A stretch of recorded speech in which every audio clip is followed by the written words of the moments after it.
Just thought I might make a video today on diet breaks, and this is a bit different from high calorie days you might have during your week when you're in a fat loss phase, or people call them cheat days, cheat meals, refeed days, whatever you want to call them. This is a bit different from that. This is actually having a actually scheduled week where you actually transition into a bit of a break. And if you've been, I'm going to give you two options. If you've been dieting for 3 months to under a year, I would recommend having some kind of diet break when you feel like it, just to give you a bit of a psychological break and just to give you a bit of a physical break as well. And this is where you actually strategically go from your fat loss calories into 1 week where you eat at maintenance. So if you're eating 1,500, for example, calories, you would eat for the following week 2,000 for 1 week.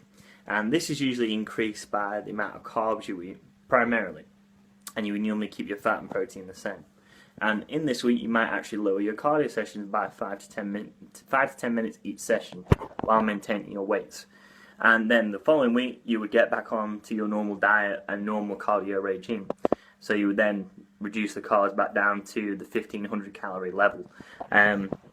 Or whatever you've been eating, that's just an example. So I'm just saying, usually transition from these periods, it's usually you would fluctuate the carbohydrate intake. So the second option is if you've been in some kind of binging or restricting cycle for a number of months, possibly even years. A lot of people don't know when to stop dieting sometimes. They just keep dieting and dieting and dieting and dieting, and they don't know what to do. And they get stuck in this kind of vicious cycle where they binge and then they restrict the calories and binge. And it's a very kind of more common problem than probably what most people think. So what I recommend is doing a diet break, but like I just mentioned, but again, actually prolonging that diet break into something what's called reverse dieting. So this is where you would strategically do what I've just mentioned, but the following week and the following week after that, you would still continue it until you'd actually drop off a large portion of your cardio or altogether, and you actually start gradually increasing your calories from week to week. So you might bump your calories up from 50 calories each week in the form of carbs and maintain your protein and fat at the same level. Eventually, the trick is to try and add as many calories very progressively, incrementally, over a period of time without gaining much weight.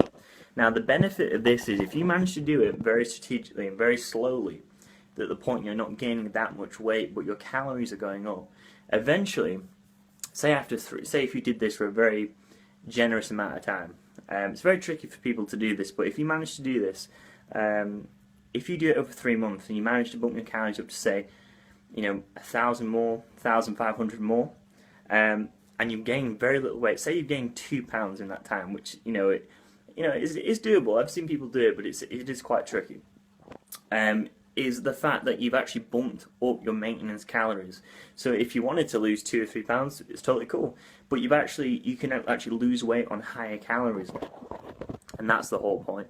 So it is kind of a very tedious period because you're not actually focusing on primarily not losing weight, or you can actually focus on building muscle, but the primary focus is actually on bumping them calories up so you can lose weight on higher calories.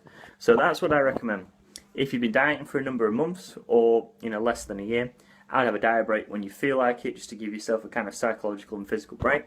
Or if you want to use that to then trigger to go into an actual reverse dieting cycle, where you try and bump your calories up and without gaining much weight, so you can lose weight on high calories in the long term. So I hope you enjoyed that video, and I'll speak to you soon. Thanks very much.